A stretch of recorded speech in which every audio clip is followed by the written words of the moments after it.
나눌 말씀의 제목은 예후의 역할입니다. 예후의 역할.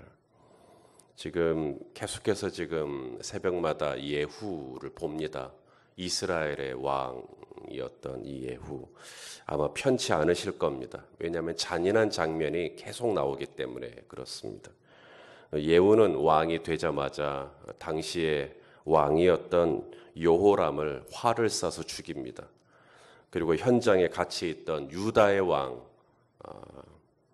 아하시야도 그 자리에서 죽입니다. 이스라엘로 돌아오자마자 했던 일이 뭐냐면 북이스라엘을 바알 숭배 사상으로 물들이고 오염시킨 이세벨을 제거합니다. 오늘 본문도 마찬가지입니다. 오늘 예후가 한 일이 뭐냐면 북이스라엘 안에 있는 모든 바알의 선지자들 그리고 바알을 신앙하는 바알을 숭배하는 바알을 믿는 사람들 이들을 다 불러 모읍니다. 자기는 앞으로 더 열렬하게 바알을 믿겠다. 나는 더 열렬하게 바알을 추종하겠다라고 선포합니다. 이건 속임수죠. 전국에 있는 모든 바알의 선지자들, 숭배자들을 한 곳에 불러 모읍니다. 아마도 사마리아에 있는 이 바알 신전이었을 거라고 추측을 합니다. 그곳에 바알 신전이 있었으니까 그곳에 다 사람들이 이제 모입니다. 아주 발 디딜 틈이 없을 정도로 사람들이 모입니다. 이때 예후가 미리 군사들과 약속을 하고 한 명도 살려두지 않고 다 죽입니다. 그리고 전국에 있는 바알의 신당들을 다 부숴버리고 또 피신당들 안에 있는 목상들을 꺼내다가 다 헐어버리고 불태워버리고 그리고 이 바알의 신당이 있었던 곳은 공중 화장실로 변소로 만들어버립니다. 이것이 바로 예후입니다. 왕이 되자마자 오늘까지 오늘 본문에서까지 사람들을 계속 죽입니다. 이 사람 죽이고 저 사람 죽이고 오늘은 엄청나게 많은 사람들을 죽이게 되죠. 그는 북이스라엘을 통틀어 역사상 가장 잔혹해 보이는 왕입니다. 그런데 놀랍게도 예후는 북이스라엘의 전체 역사를 통틀어 약 200년이 약간 넘는 이 북이스라엘 전체 역사를 통틀어 하나님께 칭찬을 받은 거의 유일한 왕입니다. 오늘 본문에 하나님께서 예후를 칭찬하시죠. 열왕기하 10장 30절 말씀 우리 한번 보겠습니다. 오늘 본문 30절 시작. 여호와께서 예후에게 이르시되 내가 나 보기에 정직한 일을 행하되 잘 행하여 내 마음에 있는 대로 아합 집에 다 행하였은즉 내 자손이 이스라엘 왕 위를 이어 4대를 지내리라 하시니라. 예후는 피냄새가 진동하는 왕입니다. 그의 집무실에서는 날마다 칼 가는 소리가 들렸고 그는 매일 아침 군사회의를 통해 오늘은 누구 죽일까를 고민하는 왕이었어요. 그런데도 하나님은 그런 예후를 칭찬하셨습니다. 그리고 앞으로 4대 동안 네 자손이 왕위를 이어받게 될 거라고 보장까지 하셨습니다. 왜 그랬을까요? 그가 사람을 잘 죽여서? 그렇지 않습니다. 사람 손에 피를 묻히는 것 누구도 싫어하는 일입니다. 누가 좋아하겠어요? 여러분 손에 누군가의 피를 묻히는 것 끔찍할 겁니다. 아무리 그가 악하다고 하지만 사람 죽이는 게 예후는 쉬웠겠습니까? 예후가 왕이 되고 이토록 피비린내가 진동하는 시간을 걸친 것은 무슨 이유일까요? 그것이 예후의 부르심이었기 때문입니다. 자, 역대하 22장 7절 말씀을 한번 보려고 하는데요. 혹시 볼 수 있을지 모르겠습니다. 역대하 22장 7절. 자, 읽어보시죠. 시작. 아하시야가 요람에게 감으로 해를 입었으니 이는 하나님께로 말미암은 것이라. 아하시야가 갔다가 유다의 아하시야입니다. 아하시야가 북이스라엘의 요람에게 갔다가 요람과 함께 나가서 님시의 아들 예후를 맞았으니 이는 그는 여호와께서 기름을 부으시고 아합의 집을 멸하게 하신 자이더라. 자, 하나님이 예후에게 기름을 부으신 이유가 나오죠. 그것이 이스라엘을 잘 다스리라고 기름을 부었다라고 기술되지 않고 님시의 아들 예후에게 하나님이 기름 부으신 이유는 딱 하나예요. 아합의 집을 멸망하는 거예요. 아합의 집을 심판하는 겁니다. 그것이 예후의 부르심이에요. 그것이 예후가 왕이 된 이유입니다. 이 아합의 집, 온 이스라엘을 바알로 물들여버린 이 아합의 집을 멸하려는 하나님의 공의와 심판을 집행하는 도구로 하나님은 예후에게 기름을 부어 그를 왕이 되게 하신 겁니다. 성경에 보면 예후처럼 하나님의 공의의 도구, 심판의 도구가 되었던 사람들이 나옵니다. 출애굽기 32장에 보면 이스라엘 백성이 광야를 지나는 중에 아주 끔찍한 죄를 하나 짓습니다. 바로 금송아지 숭배 사건입니다. 하나님께서 가장 싫어하시는 것이 우상 숭배입니다. 하나님의 형상을 금수로 바꾸고 경배를 하는 그 행위를 일컬어 하나님은 가증하다라는 표현을 씁니다. 가증하다. 토에바라는 단어인데 말 그대로 하나님이 토해버리고 싶을 만큼 혐오스러워하고 미워하는 행위를 가리키는 겁니다.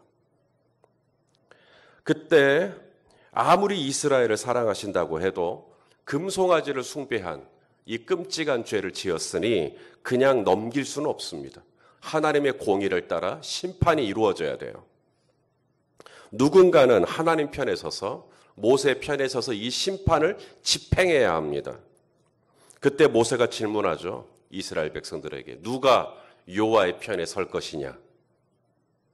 그때 누가 나옵니다. 레위 지파가 나옵니다. 자, 출애굽기 32장 26절 한번 보겠습니다.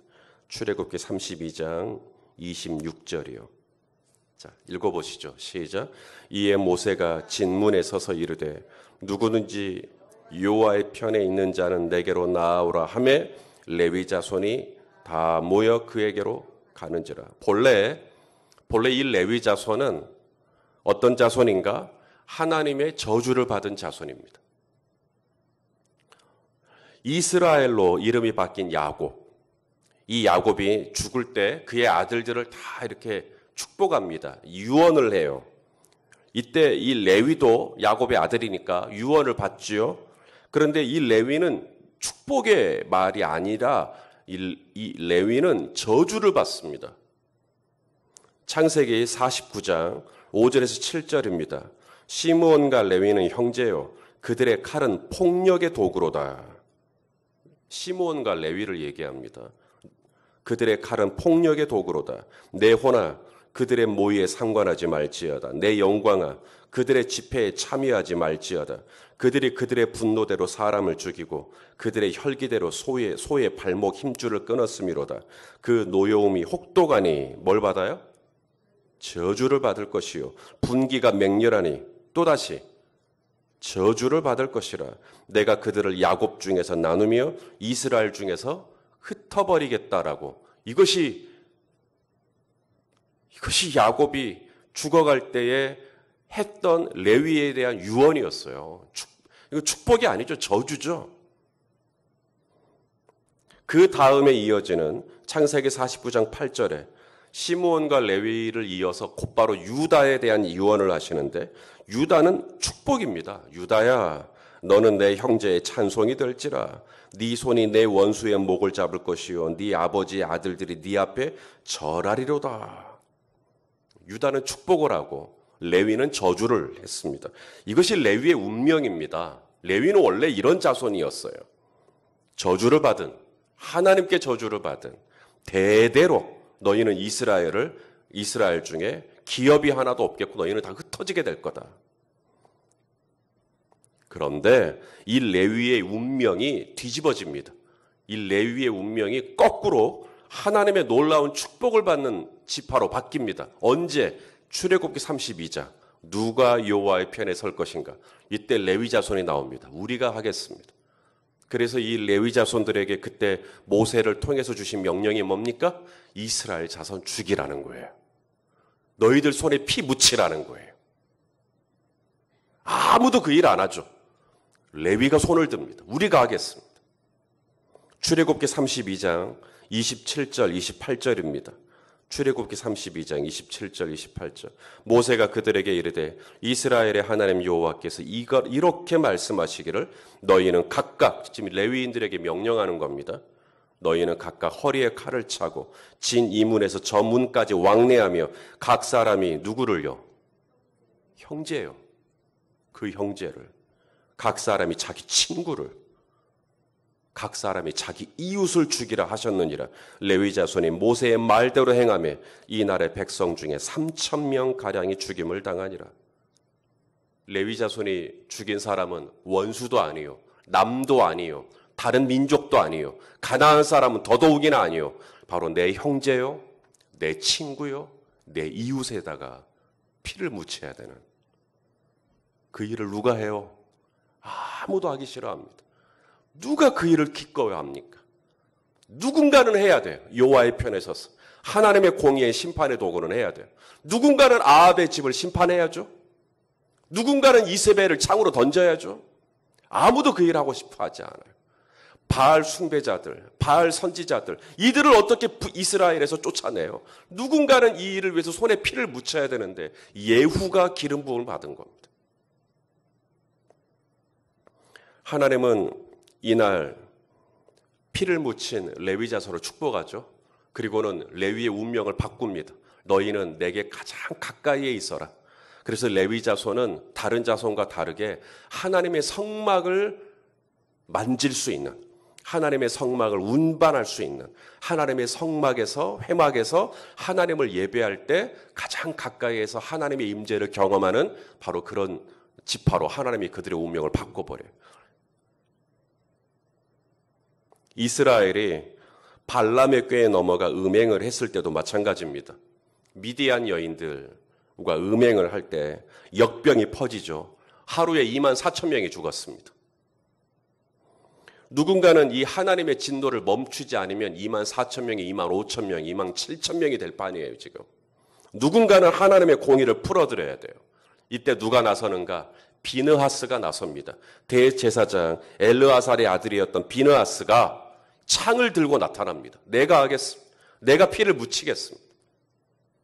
민수기 25장 7절에 제사장 아론의 손자 엘르아살의 아들 비느하스가 보고 회중 가운데서 일어나 손에 창을 들고 그 이스라엘 남자를 따라 그의 막사에 들어가 이스라엘 남자와 그 여인의 배를 꿰뚫어서 두 사람을 죽이니 연병이 이스라엘 자손에게서 그쳤더라. 비느하스는 이 일을 유쾌하게 했을까요? 이 일을 하고 후련했을까요? 자기 손에 피를 묻히고 나서 자기 막사로 돌아와 피 묻은 손을 물로 헹궈내며 얼마나 울었을까요? 그 일은 절대 유쾌한 일이 아닙니다. 그러나 누군가는 해야 하는 일입니다.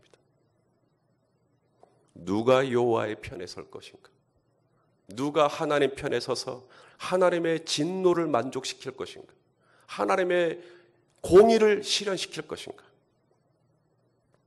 누구라도 기피하는 일입니다. 하나님의 은혜를 베풀 자, 하나님의 선하심을 나타낼 자, 하나님의 은혜를 드러낼 자, 이건 다 하려고 그래요. 나도 은혜가 있고, 나도 선하고, 나도 인자하고, 이런 건 다 하려고 그래요. 하나님의 공의요. 환영받는 일이 아닙니다. 즐거워하는 일이 아닙니다. 아무도 그 일은 나서지 않아요. 하지만 꼭 필요한 그 일. 그래야 정결해져요. 그래야 공동체가 깨끗해져요. 누군가는 그걸 해야 돼요. 하나님께 꼭 필요한 일이에요. 누가 할 거냐? 저하고 아내하고 자녀를 양육함에 있어서 여러분 두 사람 중에 한 명은 악역을 해야 해요. 맞아요? 동의를 안 하십니까? 둘 중에 한 명은 악역을 해야 합니다. 잔소리를 해야 하고 애가 듣기 싫어하는 말을 해야 하고 때로는 체벌도 해야 합니다. 대개는 그 역할을 아내가 감당하죠. 제 아내가 그 일을 유쾌하게 감당할까요? 여보, 나 오늘 제발 애들 혼 좀 내게 해줘. 나는 애들 혼낼 때마다 스트레스가 풀려. 이러면 제 아내는 병원에 가야 됩니다. 제 아내는 할 수만 있으면 자기도 그 역할 안 하고 싶다는 거예요. 자기도 좋은 엄마라는 얘기 듣고 싶다는 거예요. 하지만 때로는 누군가는 그 공의를 드러내야죠. 다 지팡이 역할만 하기를 원해요. 막대기는 누군가는 들어야 될 거 아닙니까? 마리아와 마르다 이야기를 잘 아실 거예요. 주님을 위해 식사를 준비했던 마르다. 준비하는 일이 너무 많아 마음이 분주해지죠. 그리고는 짜증을 내기 시작합니다. 동생 마리아를 탓하고 주님께서 또 그 마리아를 두둔하는 모습을 보고 막 짜증을 내고, 이 마르다에게 주님이 뭐라고 말씀하시는가? 누가복음 10장 41절, 42절. 주께서 대답하여 이르시되 마르다야 마르다야 내가 많은 일로 염려하고 근심하나 몇 가지만 하든지 혹은 한 가지만이라도 족하니라. 마리아는 이 좋은 편을 택하였으니 빼앗기지 아니하리라. 자, 잘 읽어보십시오. 이 본문을 우리는 마르다가 예수님께 책망을 받았다라는 것으로 많이 해석을 합니다. 그런데 저는 이 본문을 100번, 1000번을 읽어봐도 마리아를 비난하거나 마리아를 책망하고자 하는 목적으로 말씀하신 것 같지 않습니다. 41절에 마르다야 마르다야 이름을 2번 부르십니다. 마르다를 쏘아보면서 노려보면서 하는 말이 아니고요. 마리아를 타이르면서 하는 말처럼 들립니다. 흥분해 있는 마르다에게 마르다야 마르다야, 짜증을 내고 있는 마르다에게 마르다야 마르다야. 중요한 한 가지는 이겁니다. 마르다는 당시 주방에서 음식을 준비했었고 자기 혼자서 성인 남성만 12명이 넘는 이 사람들의 식사를 준비하려고 하니 이 일이 너무 많은 거예요. 반면에 마리아 동생은 방 안에 앉아서 예수님의 발 앞에 앉아 예수님의 입에서 나오는 말씀을 듣고 함께 웃고 함께 즐거워하고, 그러다가 그 웃음소리가 어느 순간에는 별로 안 좋게 들리는 거죠. 그리고는 문을 확 열고는 왜 너는 여기 있냐고 이제 뭐라고 한 겁니다.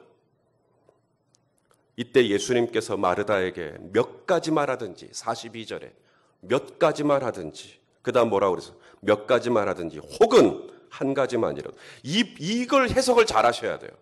그럼 몇 가지만 하든지 혹은 한 가지만 하든지, 이것을 꼭 성도님들은 둘 중에 하나를 선택을 해요.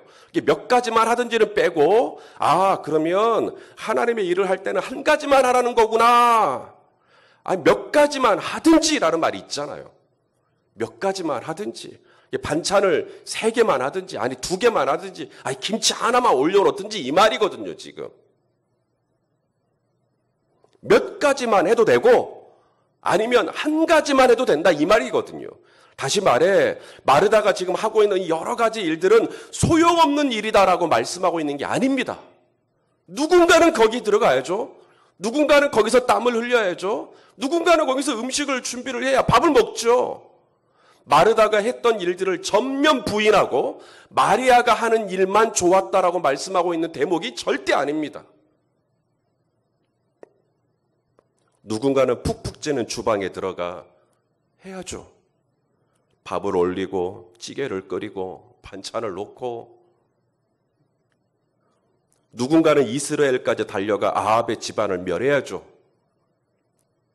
누군가는 막사에서 이 진에서 저 진까지 다니며 내 형제요, 내 이웃이요, 내 친구였던 저들을 때로는 막사 안에 들어가 창으로 그 배를 꿰뚫어 버리는, 아무도 하기 싫어하는 그 일이지만 누군가는 해야죠. 누군가는 해야죠. 오늘도 시내산에서 찌렁찌렁 울리던 모세의 도전이 들리는 듯 합니다. 누가 여호와의 편에 설 것인가? 아무도 나서지 않습니다. 그때 주님 내가 여기 있습니다. 나를 보내십시오. 라고 할 수 있는 사람. 하나님의 나라는 누군가는 이런 사람이 필요해요. 누군가는 이런 역할을 필요합니다. 열린배대교회 14년 됐습니다. 누군가는 예후가 됐었겠죠. 누군가는 때를 따라 레위가 됐을 겁니다. 누군가는 비느하스가 됐을 거예요. 지금도 수많은 마르다들이 주방에 들어가 정말 남들은 꺼리는 그 일이지만 하는 일들이 있을 겁니다. 그러니까 공동체가 되죠. 그러니까 하나님의 집이 되는 겁니다. 성도 여러분, 누가 그 편에 설 것인가? 라고 할 때 내가 여기 있습니다. 주님의 나라에서 쓰임받는 인생으로 하나님 앞에 서 있는 저와 여러분 될 수 있기를 예수님의 이름으로 축원합니다.